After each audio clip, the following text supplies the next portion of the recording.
Because if anything, one thing I know my classes are meant for or have the reputation to really get is that you're going to leave here impacted. But not just impacted, you're going to leave here after having learned something very tangible.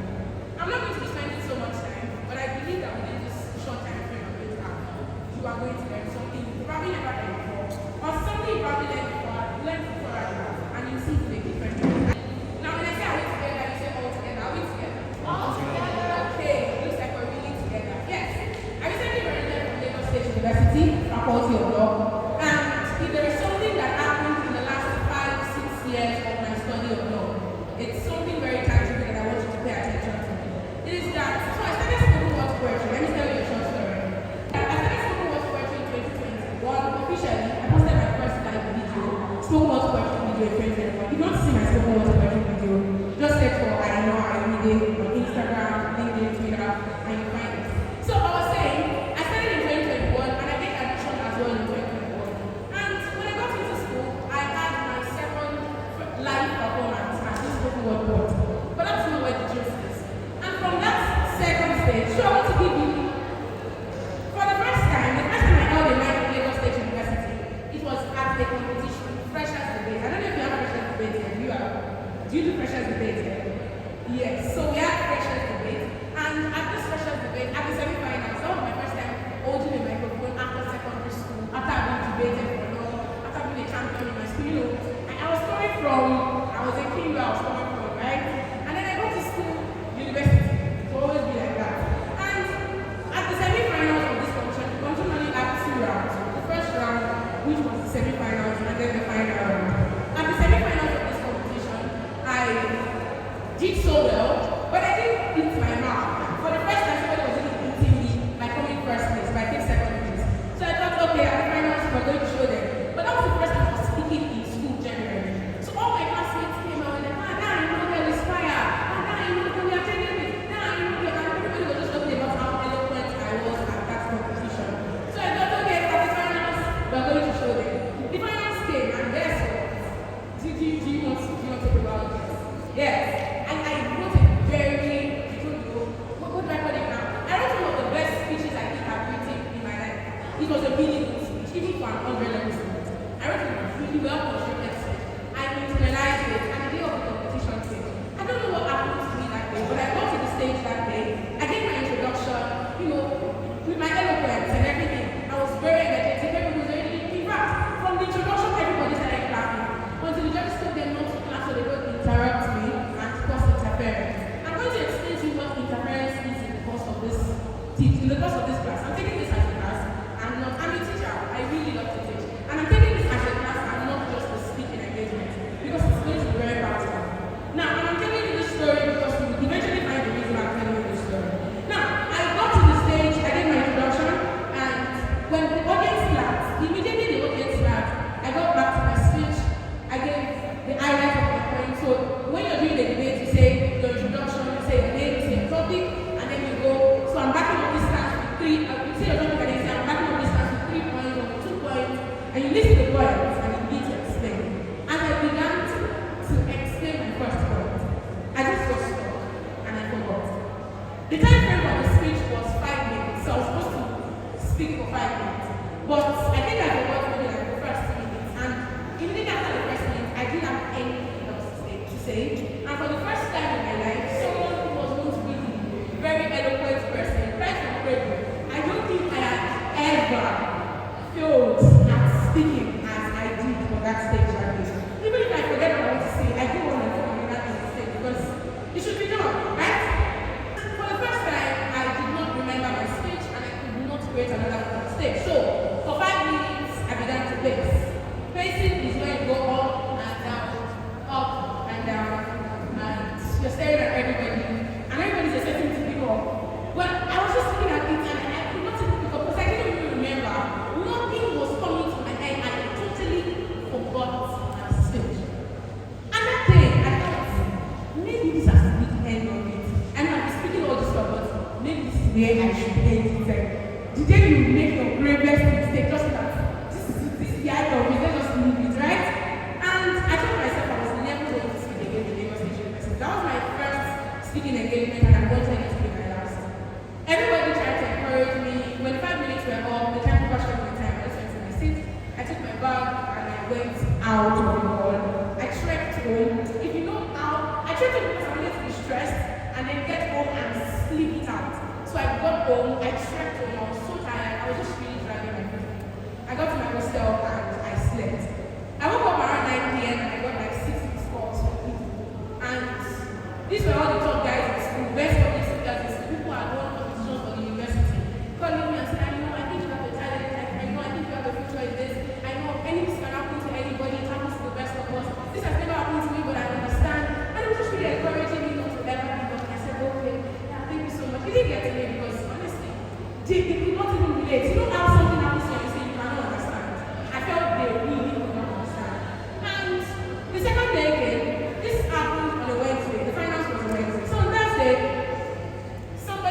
anybody would do. I don't know, have you ever forgotten your lines on stage? Can I see your hands? Have you ever stuttered on stage before? Can I see your hands? Have you ever stood in front of people and you just froze? You're like, I thought I had this all planned out. How did this even happen? See, it happens to the best of us. It has happened to the best of us. And it will continue to happen to people. Now, what happened to me on that stage that day? I don't know. But if there's something I know, let me tell you the aftermath of this before I go back to the lesson. If there's something that happened that day, is that day that I took the lead to, perform spoken words at that Mr. and Mrs. National Freshers. That was the beginning of my journey properly as a spoken word poet at Lagos State University. From that time, I went on to mount over 399 stages. At the time I was graduating, don't clap yet, just hold. At the time I was graduating, I had mounted over 400 stages from 100 level to 500 level, including gatherings where the VC was. At the time, the VC became the person that would just ask her PA to call me. They have a gathering somewhere, let's call I want to come do it. This is a public university, not a private university. By public university, I mean we have over 40,000 students. And with that singular talent, the VC singled me out and always called me to come perform spoken word poetry. Not just that, within that time frame, I mounted TEDx stages. I mounted stages that have 5,000 audience, 17,000 audience, 6,000 audience, 10,000 audience. I grew my social media page. See, if anything would inspire you today to do this, that if you choose not to let whatever drew you back, whatever you failed at, put your back on the ground and choose to forge ahead, you will always get some results out of it. Because you will always be better than those who decided to stay there. The greatest undoing you can give to yourself, the greatest undoing you can make of your life is to stay where you do not belong. And where you do not belong is the floor, is the back, is at the background, you don't belong there. And God knows I was always meant to speak, even when I stuttered, even when I forgot my lines. Now let's go back to the real lessons. If I had not even taken that stage that day, 2 days after I had lost, or after I came last at the competition, by the way, meanwhile I had 57 points with that introduction I gave. Now if I had 57 points, it tells you something, that speech was really good, I just forgot the lines. Which means that sometimes your work is really good, but you just forgot the lines, and that's absolutely fine. And from that stage, that is even, in fact, if I had not taken that stage, I don't think I'll be here today. Because all of it, cumulative effect, right? Now let me take you to the class that I want to take. The class today, I'm going to tell you 3 major things, and they are not very organized thoughts, but they are 3 major verses. The first is, are we together? Yes. Are you paying attention? Yes. Should I continue? Yes. Alright, thank you very much. Thank you so much for listening now. Thank you. Yes, the first one is be very stubborn. 3 things you should be. The first, be very stubborn. And when I say be very stubborn, you're wondering how does that relate to public speaking? It relates to public speaking because now, in public speaking, there is something called self-image and there is something called perception. Self-image is how you see yourself. Perception is how people see you. I see myself as a very confident young lady. I think I'm very beautiful. I think I have a model size shape. I think that I will pass for anything I want to do, so long as I have my intent. That is an image of myself that I have in my mind. Now, there's something called perception. When I mounted the stage, regardless of how not so smiling some of you were looking, regardless of how tired some persons were looking, regardless of how some persons were also smiling, regardless of all of those reactions I got, those reactions I got, rather, projected something in your mind and it's called perception. The moment I came up on stage, what's the first thing you thought? Tell me, what's the first thing you thought? Did anything else in mind? What came to your mind? Why was I late? Thank you very much. I was late because I'm coming from Lagos, because I tried to book a train. Okay. Should I start telling you the story? I think I should not. But I'm coming from Lagos, and it took me about 5 hours to get there. Not because Lagos is that far, but because there were some unforeseen circumstances. In fact, I would have cancelled, because I don't think I would have wanted to put myself through this much stress just to come here. But I already gave my word, and my word is my word, so I really had to keep my word. And I know that some persons are here expecting me, whether or not I know it, I just really had to keep up to that, and that's why I came here today. If not, I would have just gone back home because it was very stressful. It took me a lot to get here. And I'm sorry I came this. I apologize once again. I'm very, very sorry I came this. I'm not very proud of it. But honestly, it was through no fault of mine. Alright. It is your self-image that determines how people perceive you. Because your self-image, even if not spoken, now becomes something that reflects everything that you do. Because I think I am very confident, when I take the microphone to speak, even when I stutter, I believe that I am not a stammerer, I am very confident. So I continue to speak regardless of the stammering. But if you think that you're a stammerer, the moment you hold the microphone and you stammer, you say, well, I stammer again, I'm a stammerer. You don't get it. Is there anybody who stammers here who thinks like that? I don't know if you know what I'm trying to say. I'm trying to tell you that public speaking is more of a thing of the mind than it is even a thing of what you're doing. And that's why whatever it is you want to do, the first place to start from is your mind. The moment you take the microphone and you want to speak, remember, there is something called self-image and there is something called perception. Self-image is how you see yourself. Perception is how people see you. The moment you do not see yourself as somebody who can stand in front of people to speak, or who is worthy of standing in front of people to speak, when people see you, they will perceive it and they will think, I don't think she belongs on this stage. You don't get it right. Do you understand what I'm trying to say? And that is why the moment you take a microphone, be very stubborn. Number one, stubborn with your mind. Number two, stubborn with your intrusive thoughts. Now, the moment you take a microphone to speak, the moment you have to speak anywhere, even without the microphone, one of the things that will happen to you is intrusive thoughts. You're going to get ideas in your head. What do I do? Why did you raise your hand? Are you serious? Did you raise your hand? Who asked you to raise your hand? I don't know if those thoughts come to your mind. Yeah. And you're thinking, what do you want to say? Don't start that. Organize your thoughts. Be very. And you're saying these things in your head. Your mind is just playing mind games. But one of the things you have to do is be very stubborn enough to ignore those thoughts and open your mouth and speak. Now there's something I say. I say you get better at speaking by speaking. Nobody gets better at anything by not doing by doing. You get better at doing by doing. You get better at dancing by dancing. If you like to read 100 books on dancing, take 100 YouTube video courses on dancing. If you do not stand up to dance, you are at best just a knowledgeable dancing aspirant. Do you understand what I'm saying? So if anything, you get better at doing by doing. If you want to be a better public speaker, you have to start speaking. And you're going to start speaking regardless of the internal intrusive thoughts in your head. Now there's something called interferences. Interferences. When I started speaking earlier, the DJ was playing music. The music was an interference to me. When I started speaking earlier, some persons were making noise. Some people are still talking at the back. The conversation at the back, the noise from the back, it is interference to me. Now that is an example of an external interference. There's something called external interference and there's something called internal interference. The thoughts you get in your head when you're speaking, they are internal interferences. And honestly, we cannot stop interferences, but we can control interferences. Are we together? We cannot stop interferences, but we can control interferences. The best of public speakers, they get interferences. Obama could really be speaking right now, the speaker just makes a glitch. And because of that, he just gets the signal in his mind or in his head. And he goes to stutter for a bit. But he remembers that he's a trained public speaker. So he employs the things that he has been trained by and decides to speak regardless of the interference. Mention the best public speakers you know. Mention. Give me your best public speakers. Your public speaking role models. Huh?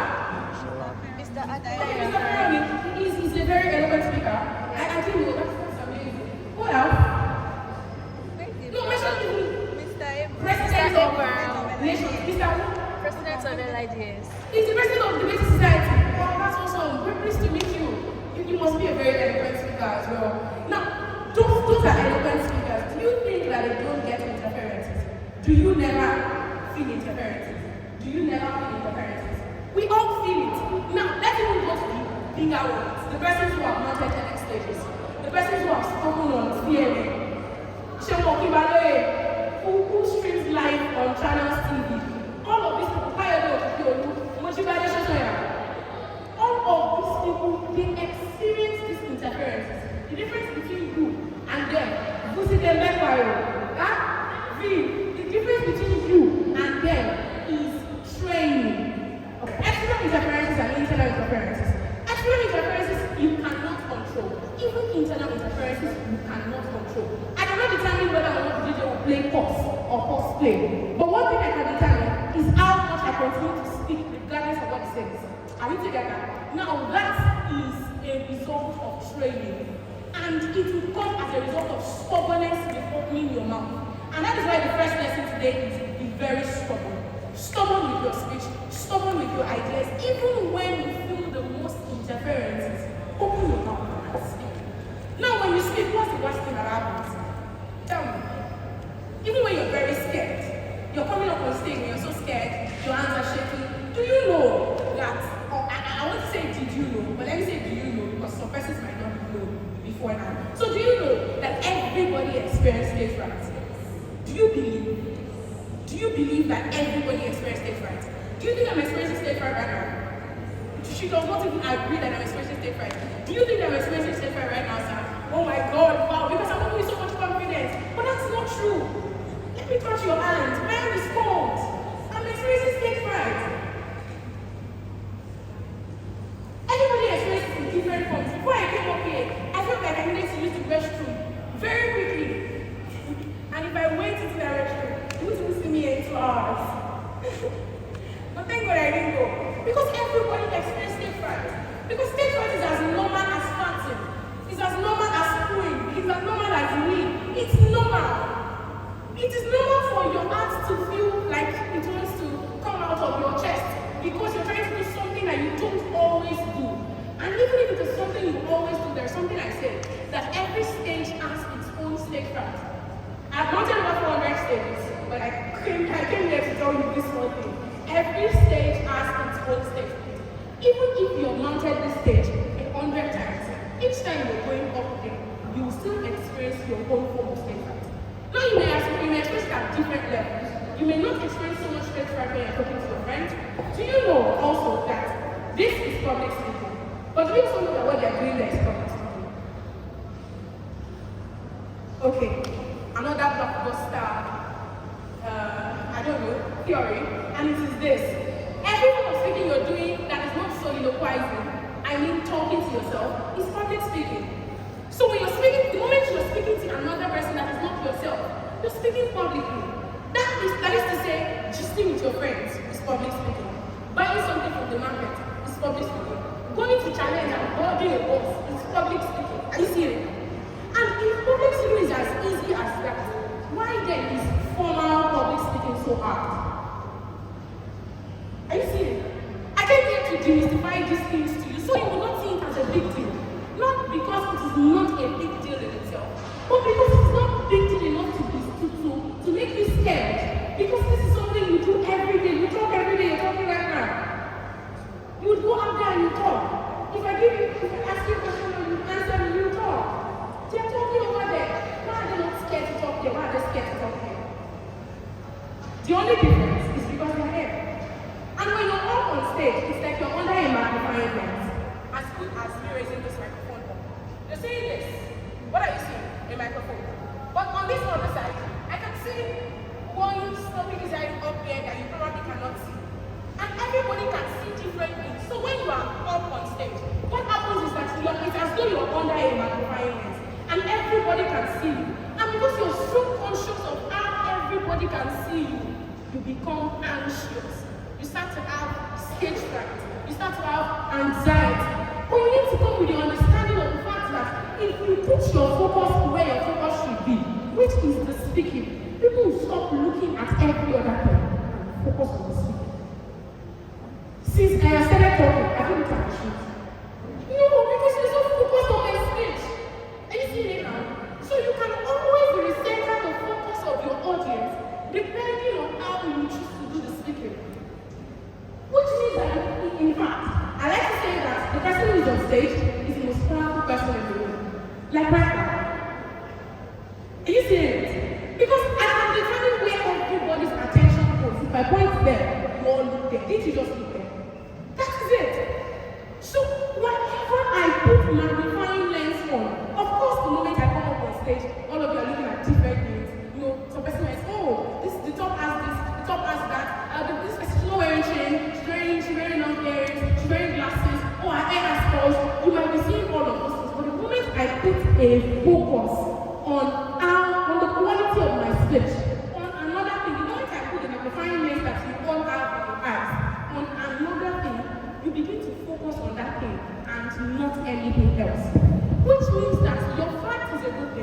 Your fight is a good thing, but it is not what is necessary right now.